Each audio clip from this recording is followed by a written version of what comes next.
کے باوجود بھی میرا کاروبار تو چل رہا ہے، میں سودی کاروبار کر رہا ہوں، لوگ تو میری عزت کر رہے ہیں، مسجد کی کمیٹی کا میں صدر بھی ہوں، میں معززین شہر میں شامل بھی ہوں، لوگ مجھے جلسوں میں مہمان خصوصی بھی بلاتے ہیں، میں ایم پی اے بھی منتخب ہو گیا ہوں، مجھے وزارت کا قلمدان بھی سونپ دیا گیا ہے۔ وہ میاں اللہ کی نظر میں ان چیزوں کی اہمیت ہی نہیں ہے۔ یہ چیزیں ہوتی کیا ہیں؟ وہ یہ نہیں چھینتا، وہ ہدایت چھینتا، وہ روٹی نہیں چھینتا، وہ تو نمرود کو بھی روٹی دیتا تھا۔ اس نے کبھی سورج کو منع نہیں کیا کہ اس کے گھر میں روشنی نہ کر، یہ حامان کا گھر ہے، یہ قارون کا گھر ہے، یہ میرے دشمنوں کا گھر ہے، اس کے گھر میں روشنی نہیں ہونی چاہیے۔ چاند کو کہتا ہے اپنی کرنیں بکھیر، سورج کو کہتا ہے اپنی روشنی بکھیر۔ جس طرح باجزید کے گھر میں روشنی ہوتی ہے، اس مکار کے گھر میں بھی ایسی روشنی ہوتی ہے، فرق نہیں پڑتا۔ تو وہ کرم نوازیاں تو نہیں رکتی، لیکن اللہ جب کسی سے ناراض ہوتا ہے تو اس سے ہدایت کی توفیق سلب کر لیتا ہے، تو اعلان جنگ ہوتا ہے۔ تو پھر وہ ٹکرے بھی مار رہا ہو تو اس کی رسم کی نماز ہوتی ہے، اس کا ماتھا جھک رہا ہوتا ہے، دل نہیں جھک رہا ہوتا، کیونکہ ہدایت سلب کر لی گئی۔ جب اندر سے روح ہی نکال لی جائے تو باقی بچتا کیا ہے؟ یہ بات ذہن میں رکھیے گا کہ اللہ تعالیٰ جل شانہ نے ہمیں جن کاموں سے روکا ہے، جن کاموں سے منع کیا ہے، ان کاموں کے کرنے میں ہمیں کبھی بھی بھلائی اور خیر نہیں مل سکتی۔ یہ ہم جب اچھی طرح سے ذہن نشین کر لیں، اگر اللہ پر ہمارا یقین اور یقیناً اس پر ہمارا ایمان ہے، تو پھر وہ امر جو اللہ کی طرف سے جن سے روک دیا گیا، تو ہم کبھی بھی ان کے قریب تک نہ جائیں، اور جن کاموں کے کرنے کا اسے حکم دیا گیا اس کی حکمتیں نہ بھی ہمیں معلوم ہو۔ آج جدید سائنس تحقیقات کرتی ہے تو ہمارے سامنے آتا ہے کہ وضو کے کیا فوائد ہیں۔ آج ہمیں لوگ بتاتے ہیں کہ جناب آپ امامہ باندھیں گے تو سن سٹروک سے بچ جائیں گے۔ آج دنیا تحقیق اور جستجو کر کے نماز اور دوران خون اور جو ہے وہ نماز کی برکتیں اور کتنی بیماریوں سے نماز کے ذریعے سے بچنے کی کہانیاں سناتے ہیں۔ اچھی بات ہے، نماز سے صحت پہ اثر پڑتا ہے، یہ اچھی بات ہے کہ وضو سے بہت ساری بیماریوں سے نجات ملتی ہے، یہ اچھی بات ہے کہ سر پہ امامہ باندھ لے تو سن سٹروک سے بچ جاتے ہیں، یہ اچھی بات ہے کہ آپ روزہ رکھتے ہیں تو کینسر جیسے امراض سے آپ کا بچاؤ ہوتا ہے، یہ اچھی بات ہے کہ فلاں عمل کرتے ہیں تو فلاں ہوتا ہے۔ لیکن صاحب، ہم سن سٹروک سے بچنے کے لیے امامہ نہیں باندھتے، ہم محمد عربی کی ادا کے لیے باندھتے ہیں۔ دوران خون کے لیے نماز نہیں پڑھتے، ہم رب کے حضور سجدہ ریزی کے لیے اس کے حضور اپنی نیاز مندیوں کا سر جھکاتے ہیں۔ تو حکمتیں بھی ہیں، وہ برکتیں ذیل میں آتی ہیں۔ تو یہ بات ذہن میں رکھیے گا۔ غزنوی کا وزیر اس سے حسد کرتے ہوتے تھے کہ اس میں کیا خصوصیت ہے کہ بادشاہ اسی کو اہمیت دیتا ہے۔ ایک دن بادشاہ نے کوئی تربوز کاٹا، کوئی خربوزہ کاٹا یا کوئی اور ایسی چیز تھی، تو جس کو بھی دیا تو وہ کڑوا تھا، تو اس نے چوہی چکھا تو پھینک دیا، اور پھر بلایا یاس کو اور اس کو کاٹ کے اس کی پھانک دی، تو ایسے لطف سے کھانے لگا کہ جیسے اس سے لذیذ کبھی پھل زندگی میں دیکھا نہ ہو۔ تو سارے اندر ہنس رہے تھے، ایک دوسرے کو آنکھوں سے اشارہ کر رہے تھے، یہ دیکھو بے وقوف۔ تو بادشاہ رک گیا اور کہا کہ ایاز، یہ جو فروٹ تم نے کھایا ہے یہ میٹھا تھا یا کڑوا؟ کہا بادشاہ سلامت کڑوا۔ تو کہا پھر اتنے ذوق سے کیوں کھایا؟ کہا کہ اس ہاتھ سے میں نے میٹھی نعمتیں کھائی ہیں، آج کڑوی ملی ہے تو تھوک دوں؟ کہا ایسا نہیں ہو سکتا۔ تو میاں کڑوا ہو تو وہ بھی قبول کیا جائے، نفس پہ شاک ہو۔ کڑوی وہ چیز ہوتی ہے جو نفس پہ شاک ہوتی ہے، نفس کرنا نہیں چاہتا، لیکن اس کے باوجود تمہارا دل کہے نہیں، یہ مالک کی طرف سے ہے۔ سخت سردی ہے، گرمی کی شدت ہے، پانی ٹھنڈا ہے اور موسم سرد ہے، پانی گرم ہے اور موسم بھی گرم ہے، رات کا پچھلا پہر ہے، تھکے ہوئے ہیں، لیکن آپ اس کے باوجود بھی اپنے رب کے حکم کو بجا لاتے ہیں۔ نفس پہ شاک ہے لیکن سینے میں ٹھنڈ ہی نہیں پڑتی جب اس کے حضور سجدہ ریزی نہیں کر لیتے۔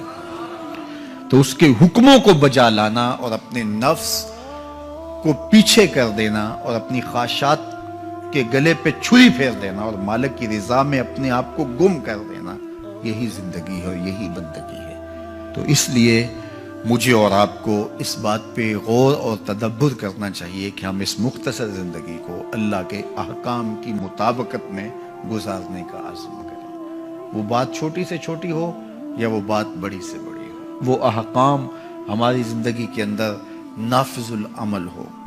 میں پھر وہ بات کہوں گا جو بار بار کہتا ہوں کہ میرے بزرگ ہم سے کہا کرتے تھے، یہ نہ ہو کہ لوگ تمہیں پوچھیں تم کون ہوتے ہو اور تمہیں بتانا پڑے کہ ہم مسلمان ہوتے ہیں۔ فرمایا کرتے تھے صاحب نہ کسی کو پوچھنا پڑے نہ تمہیں بتانا پڑے، تمہاری وضاحت، تمہارا طرز زندگی، تمہارا انداز معاشرت ایسا خوبصورت ہو، تم دور سے آ رہے ہو لوگ پہچان کے کہیں وہ دیکھو محمد عربی کا غلام آ رہا، تم شکل سے پہچانے جاؤ، تم کردار سے پہچانے جاؤ، تم وعدے سے پہچانے جاؤ۔ کتاب کا نام ہے بشر الکئیب فی لقاء الحبیب۔ حضور علیہ السلام کی ملاقات کے حوالے سے یہ کتاب امام سیوطی علیہ رحمہ کی مصنفہ ہے۔ اس میں ایک واقعہ انہوں نے لکھا کہ ایک شخص قبر میں اترا اور نکیرین آئے اور انہوں نے سوال و جواب کا سلسلہ کیا، من ربوں کا، ما دینوں کا۔ اچھا، اس کی داڑھی میں چند بال سفید تھے جن کو وہ مہندی لگایا کرتا تھا۔ تو جب منکر نے کہا کہ من ربوں کا، تو نکیر نے اس کا ہاتھ پکڑ کے پیچھے کھینچتے ہوئے کہا اس سے سوال پوچھ رہا ہے، تو دیکھ نہیں رہا اس کی داڑھی میں اسلام کا نور چمک رہا ہے، اس کی داڑھی میں اسلام کا اجالا تمہیں دکھائی نہیں دے رہا؟ تو تمہاری وضع قطعی ایسی ہو کہ فرشتے بھی دیکھیں کہ یہ حضور کا غلام آ رہا ہے۔ اللہ کے ذکر سے رخ پھیر لے، اللہ کی یاد سے رخ پھیر لے، اللہ کے دین سے اعراض کرے، تو پھر خدا شناسی، قناعت، توکل اور اعمال خیر تو اس سے چھن ہی جائیں گے، اس کو خود فراموشی کے عذاب میں مبتلا کیا جاتا ہے۔ اور قرآن مجید نے ایک دوسرے مقام پہ ارشاد فرمایا وَلَا تَكُونُوا كَالَّذِينَ نَسُوا اللَّهَ فَأَنسَاهُمْ أَنفُسَهُمْ، ان لوگوں کی طرح نہ ہو جانا جنہوں نے رب کو بھلا دیا، وہ بھول گئے، اپنے رب کو بھول گئے۔ غفلت ایسی طاری ہوئی سویر سے لے کر شام تک اور شام سے سویر تک، دنیا دنیا اور دنیا ہی مقصد حیات بن گیا۔ دنیا میں آئے کس لیے تھے، مقصد کیا تھا، بھول گئے۔ میلہ دیکھنے کے لیے آئے تھے، گھر کا راستہ بھول گئے۔ اللہ اکبر۔ تو فرمایا تم ان لوگوں کی طرح نہ ہو جانا۔ پھر اللہ نے انہیں سزا کیا دی، رزق کے دروازے بند کر دیے؟ نہیں۔ ان کی سانسیں چھین لی؟ نہیں۔ سورج کو حکم دے دیا اس کے آنگن میں روشنی نہ بھیجنا؟ نہیں۔ چاند کو چاندنی بکھیرنے سے روک دیا؟ نہیں۔ آب و ہوا روک دی گئی؟ نہیں۔ انہیں کیا سزا ملی جنہوں نے رب کو بھلا دیا؟ فرمایا فَأَنسَاهُمْ أَنفُسَهُمْ، اللہ نے انہیں ان کی ذاتوں سے انہیں بے خبر کر دیا۔ جو خدا فراموش ہوئے وہ خود فراموش ہو گئے، انہیں اپنے آپ سے ہی آگاہی نہ رہی۔ اور مجھے بتاؤ، جسے یہ بھی نہ پتا ہو کہ میں کون ہوں، اپنی شناخت جو بھول جائے، اس کے پلے ہوتا کیا ہے؟ اقبال نے کہا تھا نا، اپنے من میں ڈوب کر پاجا سراغ زندگی، تو میرا نہیں بنتا تو نہ بن، اپنا تو بن۔ مجھے بتائیے 6 فٹ کا جوان ہو، قدے رانا رکھتا ہو، اس کی آنکھیں عقابی ہوں، ماتھا کشادہ ہو، رنگ چمک رہا ہو، ہونٹ گلابی ہوں، لیکن اس کی قمیص کے پیچھے گھر کا ایڈریس لکھا ہو کہ کسی کو ملے تو اس ایڈریس پہ پہنچا دے، تو آپ اس کا چہرہ دیکھ کے کہتے ہیں واہ کیا جوان رانا ہے، کیا اس کے ہونٹ گلابی ہیں، کیا نرگسی آنکھیں ہیں، کیا خوبصورت چہرہ ہے، کیا شمشاد قد ہے۔ لیکن اچانک نظر پڑی تو اس کے گھر کا ایڈریس اس کی قمیص کے پیچھے لکھا تھا۔ آپ نے کہا میں نے دور سے دیکھا، اس کا تو توازن عقلی ہی ٹھیک نہیں، یہ تو بیچارہ جو ہے وہ پاگل ہے۔ تو قد کاٹ ہونے کے باوجود گھر کا ایڈریس پیچھے لکھ دیا گیا، تو اب ہر کوئی سمجھتا ہے کہ یہ بیچارہ فہم و ادراک کے نور سے خالی ہے۔ قدے رانا پہ ترس آنے لگ جاتا ہے، اور وہ آنکھیں جن میں ڈوب جانے کو، جھیل جیسی آنکھوں میں غوطہ لگانے کو جی چاہتا تھا، تو اب ترس آنے لگ جاتا ہے کہ یہ بیچارہ تو خود فراموش ہے۔ اللہ فرماتا ہے جس نے رب کو بھلا دیا، تم یہ نہ دیکھو اس کے بنگلے کتنے ہیں، یہ نہ دیکھو اس کے پاس کوٹھیاں کتنی ہیں، یہ نہ دیکھو اس کی چمکتی ہوئی کتنی لمبی گاڑی ہے, یہ نہ دیکھو کہ عالی نسب ٹاؤن کے اندر اس کا گھر ہے, یہ نہ دیکھو اس کا بینک بیلنس کتنا ہے, ہاں یہ بھی نہ دیکھو اس کے پاس وزارت کا قلم دان ہے, یہ بھی نہ دیکھو کہ یہ وزارت عظمیٰ کی کرسی پہ بیٹھا ہوا ہے, یہ بھی نہ دیکھو کہ اقتدار کی مستق پہ جھولتا ہے, یہ بھی نہ دیکھا ہو کہ یہ ڈائس پہ کھڑے ہو کے نعرے لگاتا ہے, لوگ آگے سے جواب دے کے واہ واہ کے ڈونگرے برساتے ہیں. کہا اس کی قمیض کے پیچھے لکھا ہوا ایڈریس پڑھ لو, فَأَنْسَاهُمْ أَنفُسَهُمْ, یہ وہ شخص ہے کہ جو اپنا پتہ بھول چکا ہے, جسے پتہ ہی نہیں کہ میں کون ہوں, اس دنیا پہ آیا کیوں, جو آ کے بھول گیا ہے اسے گھر کا رستہ ہی نہیں مل رہا, اور یہ بھاگا پھر رہا دنیا کے اندر. کیا بتائیں حباب کیا کار نمایاں کر گئے, بی اے کیا, نوکر ہوئے, پینشن ملی اور مر گئے, زندگی کا مقصد ہی نہیں ملا. کہا جو اس دنیا میں اندھا رہا کل قیامت کے دن بھی نابینا اٹھایا جائے گا.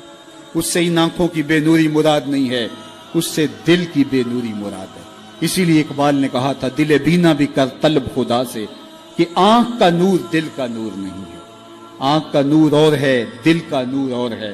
تو ہم دنیا کی مادی چمک کو دیکھتے ہیں, میرا مالک کہتا تمہارا دل ستھرا ہونا چاہیے. تمہارا منہ کالا ہو تو کوئی بات نہیں ہے, دل کالے نالوں منہ کالا چنگا, جے کو یہ رمز پچھانے ہو. اصل تو دل کی پاکیزگی ہے, اور دل رب کے ساتھ وابستہ ہو, اس کے رسول کے ساتھ وابستہ ہو. تو جس نے اللہ کے دین سے رخ پھیرا, اعراض کیا, تو پھر اس کا نتیجہ کیا ہو کہ اس کی زندگی تلخ ہو جائے گی.